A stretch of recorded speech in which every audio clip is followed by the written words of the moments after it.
Olá, pessoal. Então, antes de nós falarmos sobre o processo de tradução, eu gostaria de fazer uma breve revisão sobre as estruturas das proteínas, porque eu não sei como que vocês estão com esse conhecimento aí na cabeça, né? Às vezes a gente esquece de alguma coisa, eu achei por bem fazer uma revisãozinha rápida aqui, tá?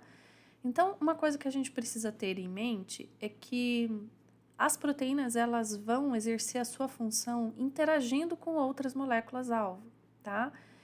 E para que elas possam interagir com essa outra molécula-alvo, que a gente chama de ligando ou ligante, que pode ser uma outra proteína ou uma outra molécula de outro tipo, ela tem que ter, então, uma estrutura tridimensional.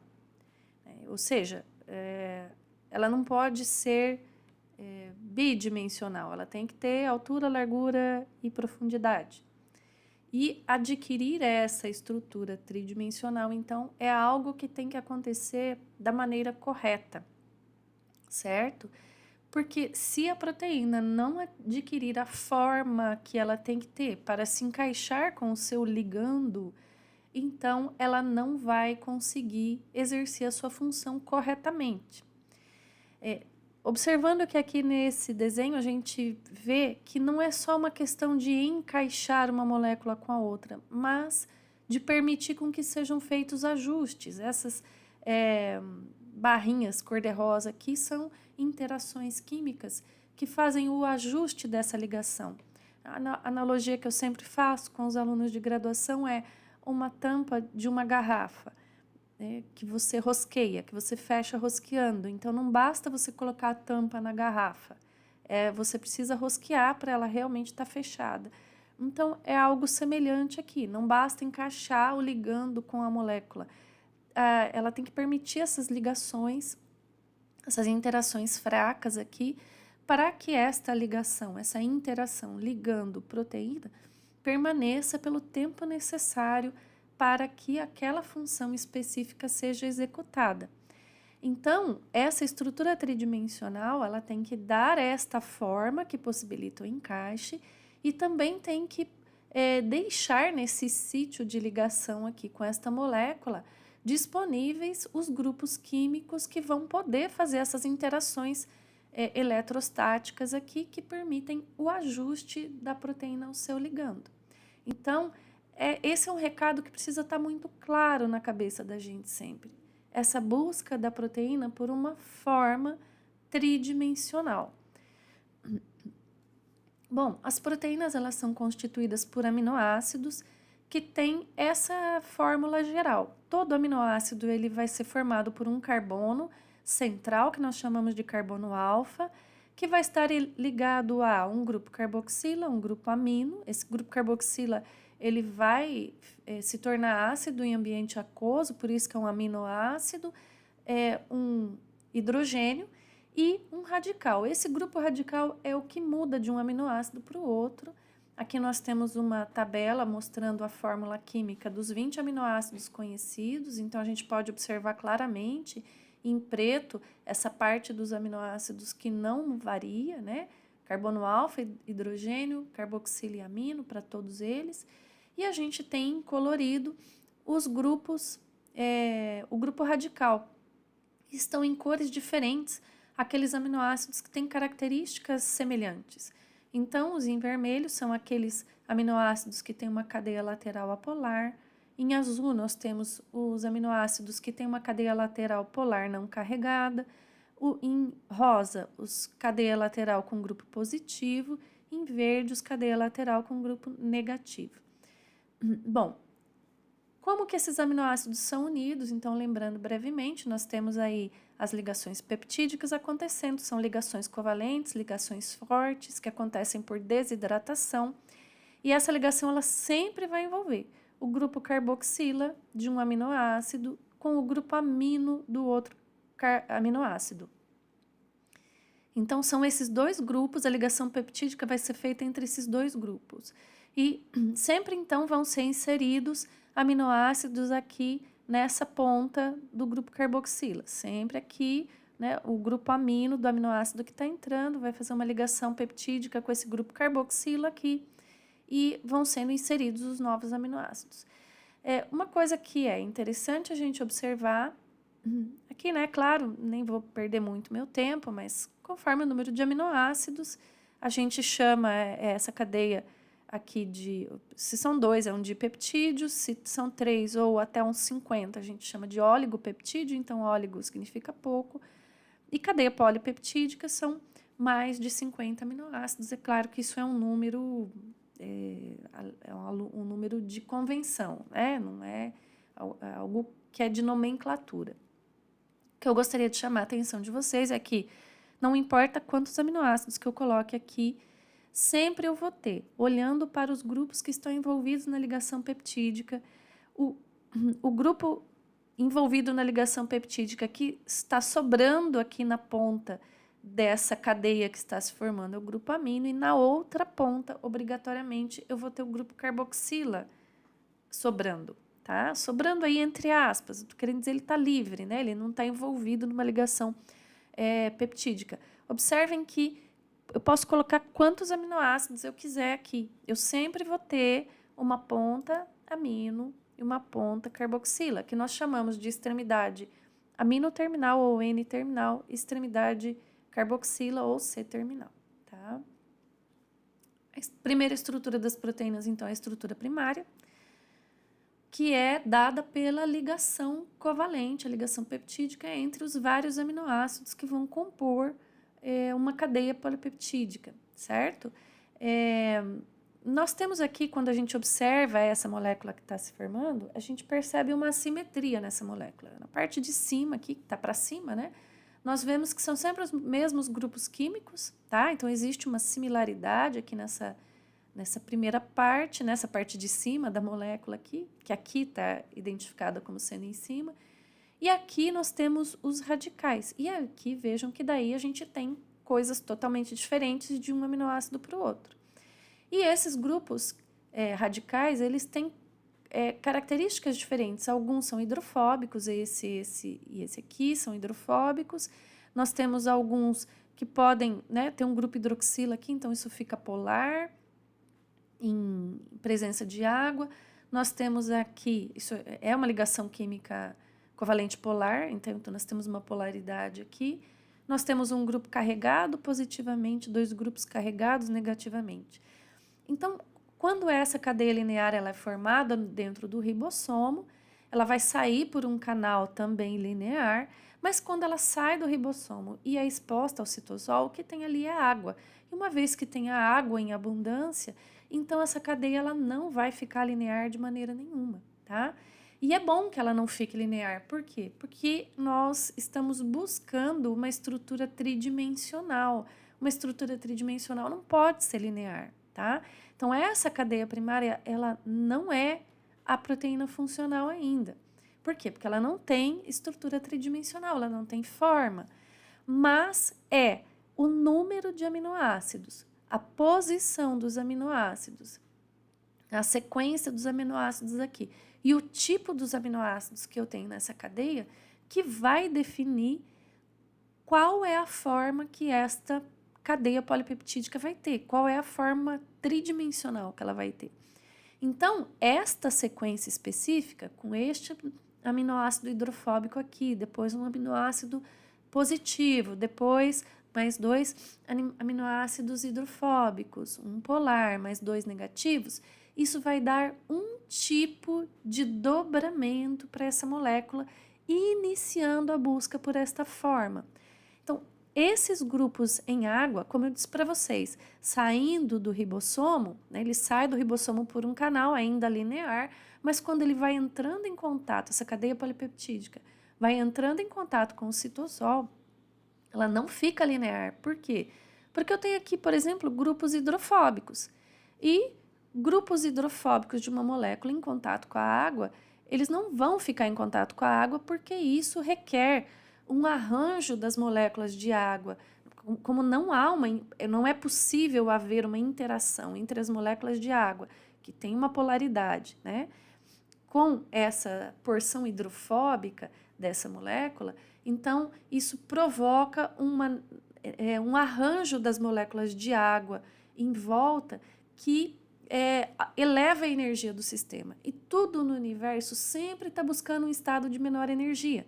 Então, algo hidrofóbico no meio da água, se essas moléculas hidrofóbicas, essas porções hidrofóbicas ficam em contato com a água, isso eleva a energia do sistema. E no universo, ele nunca fica arranjado num estado de alta energia. Ele sempre busca um estado de menor energia. E o estado de menor energia aqui é o quê? As porções hidrofóbicas vão buscar interagir entre si. Elas vão buscar interagir entre si, expulsar as moléculas de água do meio delas e então diminui a superfície de interação dessas porções hidrofóbicas, dessa cadeia polipeptídica com a água que está em volta. E então a gente tem uma diminuição da energia do sistema. Isso vai ser, então, uma busca natural, tá? Então, não vai ficar mesmo, porque naturalmente vão acontecer essas interações hidrofóbicas buscando um estado de maior conforto energético para esse sistema como um todo.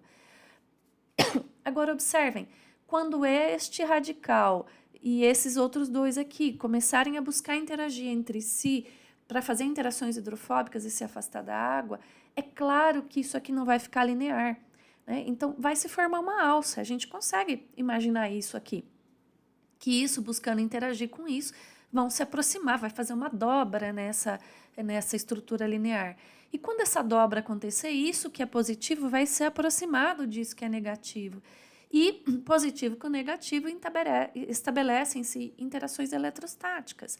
E com isso vão se formando outros arranjos agora, né, de forma numa sequência, tá? Por conta dessas interações, dessas aproximações desses grupos químicos da mesma molécula, dessas interações com a água ao redor.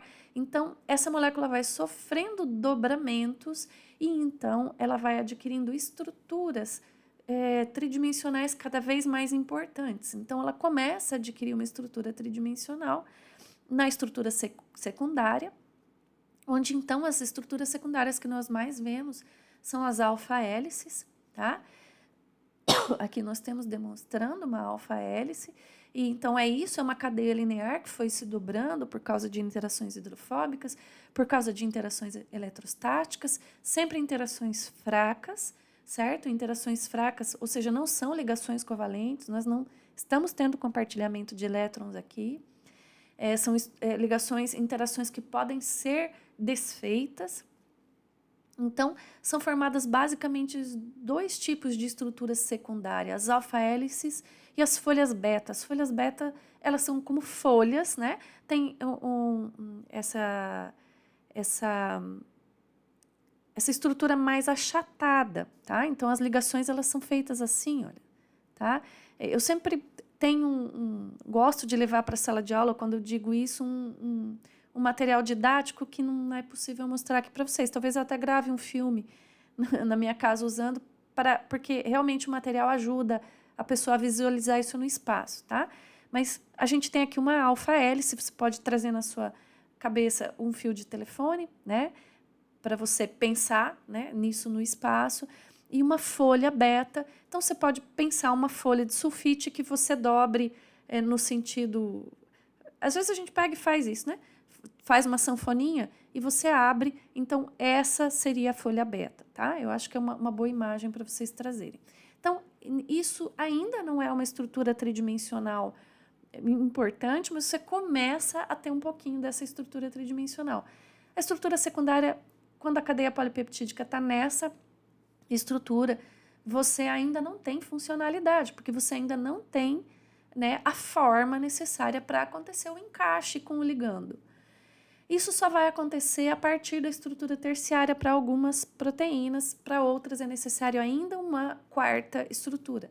Então, essa estrutura terciária são as estruturas secundárias novamente sofrendo uma nova dobradura e formando, então, a primeira estrutura tridimensional importante, que é a estrutura terciária. Então, observem aqui que nós temos a alfa-hélices, né? Essa alfa-hélice, então, sofreu formação de novas alças, e nós temos aqui interações eletrostáticas. No caso aqui, a gente já tem até uma ligação covalente, porque essa proteína, com certeza, é uma proteína que vai para o meio externo, então ela passa pelo retículo endoplasmático rugoso para ganhar uma ponte de sulfeto, que é uma ligação covalente, mas aquelas proteínas que vão ficar dentro da célula não têm pontes de sulfeto, a estrutura terciária delas é mantida só por interações eletrostáticas. Aqui nós temos uma proteína formada, olha, essa proteína, essa cadeia polipeptídica, então, ela adquiriu em algumas porções dela estrutura secundária do tipo hélice, alfa-hélice, em outras porções, estrutura do tipo folha beta, em outras porções ela ficou sem estrutura secundária, estão percebendo?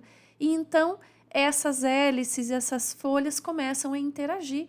Vocês precisam imaginar que é sempre difícil, porque a gente está vendo uma foto, uma figura que é bidimensional, mas você tem que imaginar isso no espaço e que essa folha beta ela está no fundo, na verdade, enquanto as alfas hélices estão projetadas mais para frente.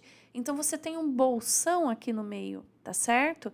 Assim como essas alças aqui formadas, elas também estão projetadas para o fundo ou para os lados. Então, observem que a gente passa a ter profundidade aqui, além de altura e largura. Então, a gente começa a ter estrutura tridimensional. Algumas proteínas nossas já estão prontas para funcionar aqui, mas uma boa parte delas ainda precisa de uma estrutura quaternária, tá? Aqui só mostrando para vocês, olha, então isso aqui é uma alça, né, formada aí, que vai ser formada durante a aquisição da estrutura terciária, então é um pedaço de uma estrutura terciária de uma proteína. E aqui está mostrando em destaque para vocês os tipos de interações eletrostáticas que estão ajudando essa alça a se manter. Então, nós temos as interações, as atrações de Van der Waals, que são interações eletrostáticas bem fracas que acontecem entre os átomos que formam as moléculas. Né? Não vou relembrar o que é para vocês agora, estou considerando que vocês já sabem isso. Aqui nós temos, olha, interações entre grupos químicos, né? Radicais carregados positivamente e negativamente de 2 aminoácidos, o ácido glutâmico e a lisina. Então, nós temos aqui interação eletrostática, atração de positivo por negativo, certo? Aqui uma ponte de hidrogênio, né, entre átomos também de 2 aminoácidos que foram aproximados. Então, são essas interações eletrostáticas que permitem com que essa alça se mantenha. Então, o que é importante? Bom, vamos só terminar aqui, né? Outro tipo de interação que a gente falou que é importante são as interações hidrofóbicas. Então, nós temos aqui uma cadeia polipeptídica. Em azul, nós temos os grupos que têm carga ou polaridade, os radicais, né? E em verde são aqueles radicais que são hidrofóbicos. Então, essa cadeia não vai ficar linear. Por quê? Porque os grupos hidrofóbicos, olha, vão procurar todos interagir uns com os outros lá dentro dessa proteína. As moléculas de água serão expulsas e, então, essas interações hidrofóbicas fazem com que essa cadeia polipeptídica adquira essa forma arredondada e observem que os grupos carregados, eles ficam voltados para o citosol onde tem água, onde, então, eles podem interagir com a água, certo? E observem que adquirir, então, essa forma globular é natural para esta cadeia polipeptídica que tem estes aminoácidos nesta sequência. Então, o principal que eu quero que vocês observem aqui é como que a forma que uma proteína precisa adquirir depende da cadeia primária. Se eu mudar essa cadeia primária, eu não vou ter a aquisição desta forma, certo? E essa proteína precisa desta forma específica para poder interagir com o ligando específico dela, certo? Então, é essencial que se mantenha o mesmo número, a mesma sequência, o mesmo tipo de aminoácidos nessa cadeia primária. É isso que eu quero que vocês se lembrem antes da gente falar do processo de tradução. Terminando, só para a gente não deixar de falar de todas as estruturas. Muitas vezes a proteína funcional mesmo, ela não é formada por uma cadeia polipeptídica só, mas pela união de várias cadeias polipeptídicas com suas estruturas terciárias.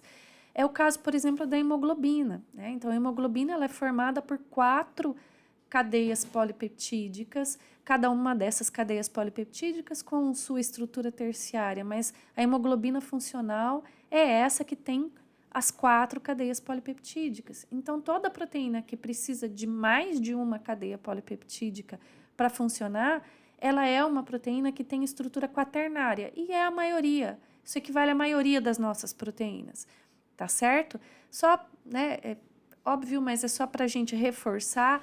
Aqui, a hemoglobina ela tem uma estrutura quaternária, não porque são 4 cadeias polipeptídicas que estão unidas aqui, mas porque é mais de uma cadeia polipeptídica, tá certo? É só que calhou de ser, no caso da hemoglobina, uma estrutura quaternária com 4 cadeias polipeptídicas, tá certo? Então, era isso que eu gostaria de relembrar com vocês antes de a gente entrar